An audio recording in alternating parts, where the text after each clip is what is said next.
offensive effort tonight? You know, just really, really proud of all of our guys and the way they prepared and how they showed up ready to play. We knew that we were going to have to set the tempo up front in the trenches. So the first two play calls, we told them we're handing the ball off and we're going to establish a line of scrimmage. And they really took that to heart. They carried the momentum from the second half of the Duke game. Really challenged our guys to protect our quarterback. You know, I think that's 1 sack in 5 games. So they really take ownership of making sure Trevor doesn't get hit. But just really, really happy for our seniors. And Coach made a comment that really resonated with me. He said, let's put the Valley to bed. So this game was we knew we were playing for something bigger than ourselves, playing for our fans. Our fans were unbelievable. What an environment to play in, and then just to have all of our seniors have an opportunity to go out the way they did, that was really special. How about a guy like Adam Choice, senior, 3 touchdowns? That had to feel good for him tonight. You know, that was really, really good. And you know, I was reminded this week, and you know, don't want to go back too much, but you know, C.J. Fuller's birthday was on Thanksgiving, so I was reminded of that. And you know, I saw his mom in the Tiger Walk before the game, gave her a big old hug, kind of stopped and spent a moment with her. She had a big old shirt with his picture on it. So you know, only fitting for Adam to come out and you know, C.J. should have been a senior here with him this year.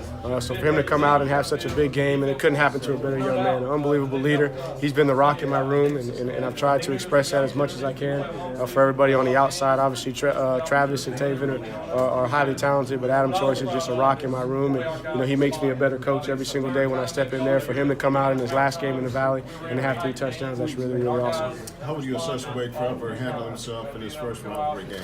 You know, for us to be able to pretty much score on the first drive, 4 drives, and had an opportunity to score there on the 2-minute drive right before half, and then to come out in the second half and to continue to put scoring drives together. And you talk about, you know, 3 drives, I think 95 yards or longer. You know, first time in school history. I mean, enough said. And you don't do that without a special quarterback leading the way. How pleased are you with that balance that you had tonight, running and throwing? You know, really, really pleased. And obviously, you know, if we can establish the run game, then it opens up the play action. You know, gives us opportunities to work some RPOs down the field. So really, really pleased with the balance. And obviously, we're going to go back and watch the film, and there's going to be areas where we can improve. But you know, just going to enjoy this one tonight. Happy for our fans to be able to witness that and be a part of that, and really, really happy for our seniors. And again, you know, hats off to the offensive line. You know, they're the unsung heroes of what we do on offense, and to go out and have a performance like that, really, really happy for those guys. I'm sure on this level you have very few nights where you feel like anything you do is going to work, but tonight, is that one of those nights? You know, that's just credit to the guys up front. We knew that we were going to come in and try and run the ball, and actually, you know, they came out with a structure that was a little bit different than we were anticipating. They played a lot more loaded boxes. They had overhangs. They weren't going to let us get the ball on the perimeter, so we knew we were going to try and run it, you know, in between the tackles, and the guys took that as a challenge, and they found running lanes. The backs, I thought, were really, really patient. Wish Lindsay wouldn't have put the ball there on the ground so we could finish up plus in the turnover margin, but just really, really pleased with the overall effort of everybody on offense. Coach, Trevor completed 75% of his passes today. How great is it to see a young player like that be able to complete such a high and efficient percentage? You know, it's just good to see him be consistent. You know, he's doing it game in and game out, and he just understands, and he's got a great feel for what we're doing. You know, not overloading his plate, but what we do give him, he takes ownership of it. He prepares, you know, like he's a pro, and that's why he goes out and he executes at a high level.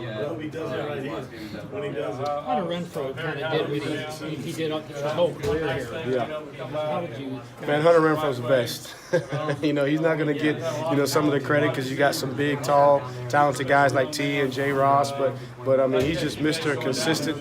He goes and makes the unbelievable plays, and he has the mentality that he makes the impossible play most of the time and the routine play all of the time. So, man, he's going to be a guy that we're going to miss a lot around him. So I just appreciate his leadership. You know, his stick-to-itness. Had an injury last week. You know, came back out and just made some unbelievable plays for us. Is this Trevor's most complete game yet?